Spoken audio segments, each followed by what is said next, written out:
Would you say this is the biggest misconception? You should automatically know how to turn someone on. How do we become good at that? What is the first step of exploring that? I think communication. Okay. And communication. I knew you were going to say that. I know, because it is. It's so true.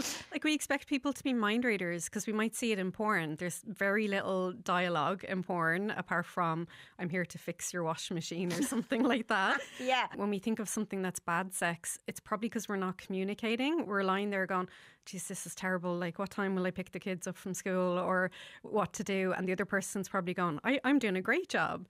But, you know, we have to talk to each other and have that compassion, I think, that maybe both people are anxious, nervous, vulnerable, but talking to each other not only helps you explore things like consent, but it helps you get better and say, I really like that, but maybe left a bit, or, you know, maybe try this and maybe a bit faster, a bit slower, all those kind of things. And your partner will be so grateful.